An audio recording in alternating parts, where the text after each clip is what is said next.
Gabriel, யார் கணக்கு கைகூடும்? இருவேறு கருத்துக்கள் தாவேகா மற்றும் அதிமுக தொடர்பாக எப்படி பார்க்குறீங்க கேப்ரியல்? அதான் இப்போ 200 சீட் எடுப்போம் அப்படின்றத ஒரு ஸ்லோகனாக வச்சு பேசிகிட்டு இருக்காங்க. 200 சீட் யாருமே வாங்க வாய்ப்பு இல்லைன்னு நினைக்கிறேன். இந்த ரேஸில் தாவேகாவும் கிடையாது அப்படின்றதான் என்னோட பார்வை. முதல்ல இப்போ ரேஸ்லேயே அவங்க இல்லையா? மேபி சிங்கிள் டிஜிட்டில் அவங்க சீட்ஸ் வின் பண்ண வாய்ப்பு இருக்குது. இந்த 200+ சீட்ஸ் இந்த கேமில் டெஃபினட்டாக தாவேகா கிடையாது. நினைவு சரியாக இருந்தா சாகுல் டென்ஷனாக வரீங்க, பேசலாம்.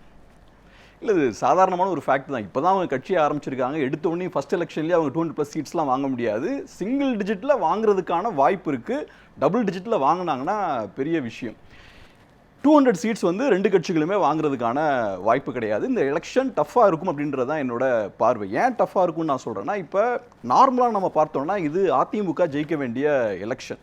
ஏன்னா போன எலெக்ஷனில் திமுக ஜெயிச்சிருக்காங்க. இந்த எலெக்ஷனில் கம்ஃபர்டபுளாக அதிமுக ஜெயிக்க வேண்டிய எலெக்ஷன் தான். பட் இருந்தாலும் சிக்கல் என்னன்னு பார்த்தோம்னா, ஆன்டி டிஎம்கே ஓட்ஸ் வந்து இங்கே உடையுது. ஸோ ஆன்டி இன்கம்பன்சி இருந்தாலும் அது அதிமுகவுக்கு தான் போகும்னு சொல்ல முடியாது. ஆன்டி இன்கம்பன்சி இந்த ஆன்டி டிஎம்கே ஓட்ஸ் பார்த்தோம்னா உடையுது. என்டிகே ஒரு சைடில் உடைக்கிறாங்க, டிவிகேவும் ஒரு சைடில் உடைக்கிறாங்க.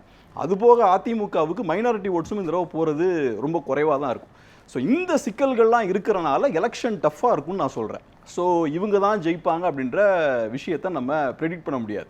அதுபோக திமுகவை பொறுத்தளவில் ஓரளவுக்கு நரேட்டிவையும் அவங்க கண்ட்ரோல் பண்ணியிருக்காங்க. குறிப்பாக இப்போ நம்ம பேசுகிறோம் இல்லையா, 200+ சீட்ஸ்லாம் பேசுகிறோம் இல்லையா, இந்த வேர்டை காயின் பண்ணது பார்த்தோம்னா 24 எலெக்ஷன் முடிஞ்சது அப்போவே அவங்க இந்த வேர்டை காயின் பண்ண ஆரம்பிச்சிட்டாங்க. குறிப்பாக லோக்சபா எலெக்ஷன் முடிஞ்சதுக்கு அப்புறம் பார்த்தோம்னா ஸ்டாலின் அவர்கள் பேசுகிறார், திமுக 200+ சீட்ஸ் ஜெயிப்பாங்கன்னு சொல்கிறார்.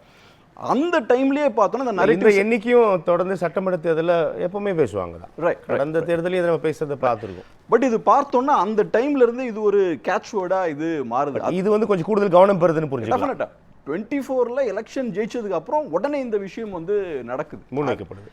அதே போல் அதிமுகவும் அதை கவுண்டர் பண்ணுறதுக்கு அவங்களும் இப்போ இந்த 200+ சீட்ஸ் அப்படின்ற விஷயத்தை அவங்க பேசுகிறாங்க. ஸோ ஒரு வகையில் பார்க்கும்போது நரேட்டிவையும் டிஎம்கே ஓரளவு கண்ட்ரோல் பண்ணியிருக்காங்க. குறிப்பாக இந்த லாஸ்ட் 6 months பார்த்தீங்கன்னா ஏகப்பட்ட போராட்டங்கள் நடக்குது.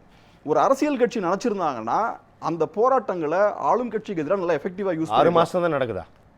6 மாதங்களுக்கு முன்னாடியும் நடக்குது. குறிப்பாக தொழிலாளர்கள் போராட்டம் பார்த்தீங்கன்னா இந்த லாஸ்ட் 6 months நிறைய நடந்திருக்கு இல்லையா. ஸோ இந்த இடத்துல தாவேகா நல்ல எஃபெக்டிவாக செயல்பட்டு இருந்தாங்கன்னா சந்தோஷப்பட்டிருப்பேன். இந்த இடத்துல அதிமுக நல்ல எஃபெக்டிவாக செயல்பட்டு இருந்தாங்கன்னா நான் சந்தோஷப்பட்டிருப்பேன். ஏன்னா இதெல்லாம் நியாயமான போராட்டங்கள். தூய்மை பணியாளர்களாக இருக்கலாம், செவிலியர்களாக இருக்கலாம், ஆசிரியர்களாக இருக்கலாம், இவங்க எல்லாம் வந்து போராடுறாங்க. அவங்களோட கோரிக்கைகளும் நியாயமான கோரிக்கைகள் தான். அவங்களுக்கு ஊதிய உயர்வு வேணும், பணி நிரந்தரம் வேணும், இந்த மாதிரியான விஷயங்களை முன் வச்சு போராடுறாங்க. இந்த மாதிரி இடங்கள்ல வந்து அதிமுக இன்னும் கொஞ்சம் கூட பெட்டரா செயல்பட்டிருந்தாங்கன்னா ஒரு நரேட்டிவை அவங்க செட் பண்ணிக்கலாம். இன்னைக்கு பார்த்தோம்னா திமுகவோட அரசியலே பாஜக எதிர்ப்பு அப்படின்றதான் மோஸ்ட்லி அவங்க ஃபோக்கஸ் பண்றாங்க. தமிழ்நாடு ஃபோக்கஸ் பண்ண எலெக்ஷன் இது, அசம்பிளி எலெக்ஷன்ஸ். ஸோ அதிமுக இந்த மாதிரியான லோக்கல் இஷ்யூஸை கையில் எடுத்திருந்தாங்கன்னா இன்னும் அந்த நரேட்டிவை இந்த பக்கம் கொண்டு வந்திருக்கலாம்.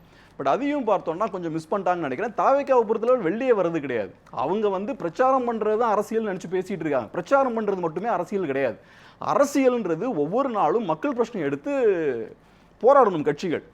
அந்த புரிதல் கூட தாவேகாவுக்கு இல்லை. எலெக்ஷனுக்கு முன்னாடி வர்றது, கேம்பெயின் போகிறது, இதுதான் அரசியல் நினச்சி பண்ணிட்டு இருக்காங்க. ஸோ அதனால் ஒரு வகையில் பார்க்கும்போது திமுகவுக்கு கம்ஃபர்டபுளாக போயிட்டு இருக்கு. இப்போ நீங்கள் சொல்கிற காலகட்டங்களாக கடந்து 10 நாள் தான் இன்னும் தேர்தல். இப்போ இந்த களத்தில் இருக்கக்கூடிய கணக்குகள் ஆளும் தரப்பு, எதிர்த்தரப்பு, தாவேகா, நாம் தமிழர் கட்சி அறியாததான் கேட்குறேன். இப்போ நீங்கள் குறிப்பிட்ட எல்லா பிரச்சனைகளுமே நம்ம அதை நீட்சியாக பார்க்குறோம், மக்கள் மனதில் இருக்கோம், இதெல்லாம் இருக்குது அப்படின்றது. ஆனால் 10 நாளில் வந்து இப்போ நம்ம நிற்கிறோம் அப்படின்னும் போது இந்த நொடிக்கான அந்த களத்தோட கணக்குகள் இருக்கு இல்லையா, அது நம்ம எப்படி புரிஞ்சுக்கலாம்? இப்போதைக்கு பார்த்தோம்னா 4 கார்னர் ஃபைட் இருக்குது. 4 கார்னரையும் தாண்டி ராமதாஸ் அவர்கள் வந்து போட்டியிடுறாரு, சசிகலா அவர்கள் களத்தில் இருக்காங்க, அது போக கிருஷ்ணசாமி அவர்கள் இருக்காங்க.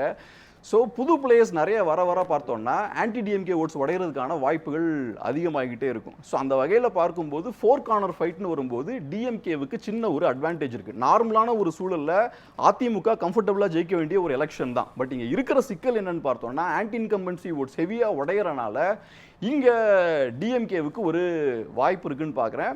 எலெக்ஷனை பொறுத்தளவில் இது வெறும் கேம்பெயின் மட்டும்தான். லாஸ்ட் 10 days பார்த்தோன்னா வெறும் கேம்பெயின் மட்டும்தான். அந்த 10 daysக்குள்ள நம்ம அரசியலை சுருக்க முடியாதுன்னு நான் பார்க்குறேன். ஒரு 5 years ஒர்க் பண்ணணும். 5 years ஒர்க் பண்ணாமல் எனக்கு ஃபேம் இருக்குது, இல்லை நாங்கள் எப்போவுமே ஒரு பெரிய கட்சி தான், கம்ஃபர்டபுளாக ஜெயிச்சிருவோம் அப்படின்ற மாதிரி லாஸ்ட் 10 days மட்டும் ஒர்க் பண்ணி ஜெயிக்க முடியாது. இந்த எலெக்ஷனில் நான் பார்த்தது என்னன்னா தாவேகா களத்துக்கே வரல. இந்த லாஸ்ட் ஒரு 1 month தான் கொஞ்சமாவது அவங்க ஆக்டிவேட் ஆகிருக்காங்க. மற்றபடி பார்த்தோம்னா அதிமுகவும் பார்த்தோம்னா இன்னும் எஃபெக்டிவ் அவங்க செயல்பட்டுருக்கணும். ஸோ அதை பண்ணாமல் லாஸ்ட் ஒரு 10 days மட்டும் நாங்கள் ஒர்க் பண்ணுவோம், 15 days மட்டும் ஒர்க் பண்ணுவோம், ஒர்க் பண்ணதுக்கப்புறம் கம்ப்ளீட்டாக நரேட்டிவே சேஞ்ச் பண்ணிடுவோம், அப்படி பண்ண முடியாது. வெறும் பிரச்சாரம் மட்டுமே பண்ணி எலெக்ஷனில் ஜெயிக்க முடியாது.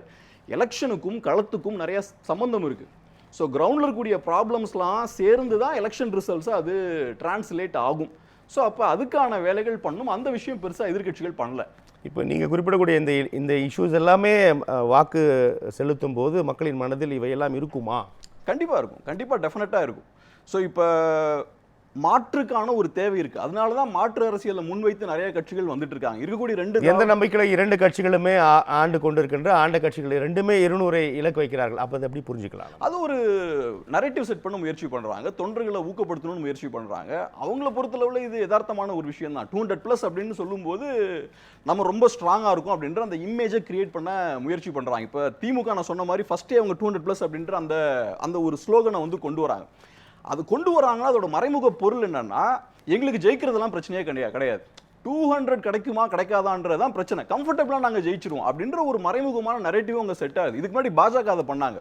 24 எலெக்ஷன்ஸை பொறுத்தளவில் 400+ அப்படின்ற அந்த நரேட்டிவை செட் பண்ணாங்க. எல்லா இடத்துலையும் பார்த்தோன்னா 400+ன்னு பேசினாங்க.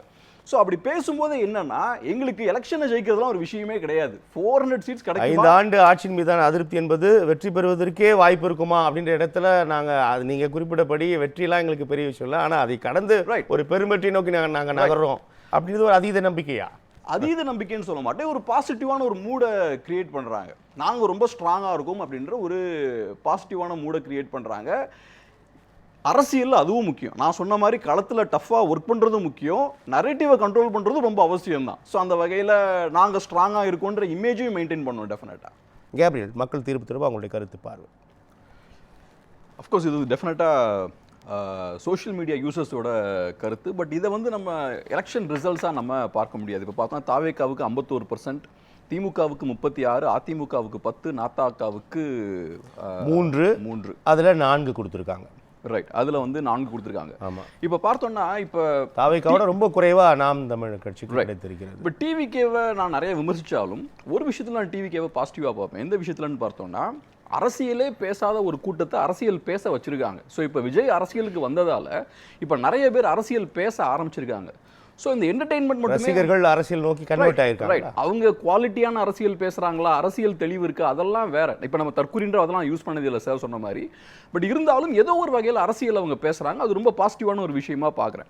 ஸோ இப்போ என்ன ஆகுதுன்னா, இப்போ நீங்கள் பார்த்தீங்கன்னா நியூஸ் சேனல்ஸ்லாம் ஃபஸ்ட்டு விஜயோட லைவ் போட்டப்ப நியூஸ் சேனல்ஸுக்கு யூஸ்வலாக வர டிஆர்பி விட பயங்கர அதிகமாக வந்தது. அது காரணம் என்னென்னா, பொதுவாக என்டர்டெயின்மெண்ட் சேனல்ஸுக்கு பெரிய டிஆர்பி இருக்கும், அந்த ஆடியன்ஸ் பார்த்தோம்னா நியூஸ் சேனல்ஸுக்கு வர ஆரம்பிக்கிறாங்க.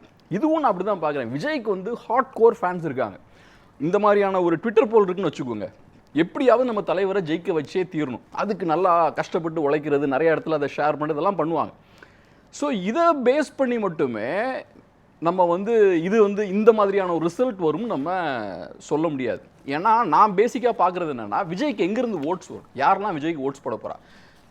சார் சொல்லும்போது சொல்கிறாரு இந்த மாதிரி மைனாரிட்டி ஓட்ஸ் வரும் அப்படின்ற மாதிரி சொல்கிறார். 10% ஓட்ஸ் இருக்குன்னு வச்சுப்போ அது வருன்றார். அதுக்கான வாய்ப்பே கிடையாது. ஏன் மைனாரிட்டி ஓட்ஸ் வரதுக்கான வாய்ப்பு இல்லை நான் சொல்கிறேன்னா, மைனாரிட்டிஸ் இப்போ திமுகவுக்கு ஓட் போடுறாங்கன்னா ஏன் போடுறாங்க, பாஜக எதிர்ப்பு அப்படின்ற ஒரே புள்ளியில் தான் அவங்க திமுகவுக்கு ஓட் போடுறாங்க. திமுக இந்தியா அலைன்ஸில் இருக்காங்க. ஸோ பாஜகன்றது ஒரு நேஷனல் ஃபோர்ஸு. நேஷனல் லெவலில் பாஜகவை கவுண்டர் பண்ணணும்னா திமுகவும் காங்கிரஸும் தேவை, இந்தியா அலைன்ஸ் தேவை. ஸோ இந்த இடத்துல பாஜக எதிர்ப்புன்ற இந்த புள்ளியில் விஜய் எப்படி ஹெல்ப் பண்ண முடியும்? ஸோ அந்த வகையில் மைனாரிட்டி ஓட்ஸ் அங்கே ஷிஃப்ட் ஆகாது. அதுபோக பாஜக எதிர்ப்புன்னு பார்க்கும்போது அந்த ஓட்ஸ் சேர மாட்டேங்குது. ஏன்னா இப்போ திமுக ஓரளவு கட்டுக்கோப்பான ஒரு அலைன்ஸ் வச்சுருக்காங்க, பாஜக எதிர்ப்பு வாக்குகளை ஃபுல்லாக அவங்க கைக்குள்ளே வச்சுருக்காங்க.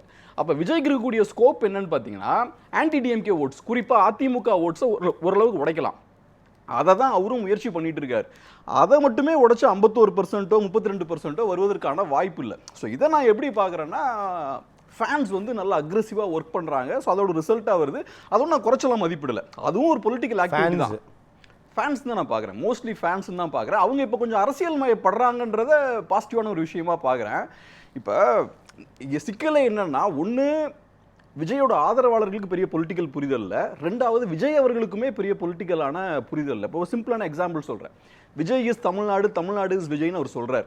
அதை நிறைய நண்பர்கள் பெருமையாகவும் பேசிக்கிறாங்க. அப்படி கிடையாது, அது நம்மளை அவமானப்படுத்துகிற ஒரு விஷயம். Vijay is not Tamil Nadu. எனக்கும் விஜய்க்கும் பெரிய வித்தியாசம் கிடையாது. இங்க இருக்கக்கூடிய 8 கோடி மக்களுக்கும் விஜய்க்கும் வித்தியாசம் கிடையாது. விஜயும் நம்மள மாதிரி சாதாரண ஒரு மனிதர் தான். ஒரு சாதாரண மனிதரை உங்களுக்கு மேல வைக்காதீங்க முதல்ல, அதுவே தவறு.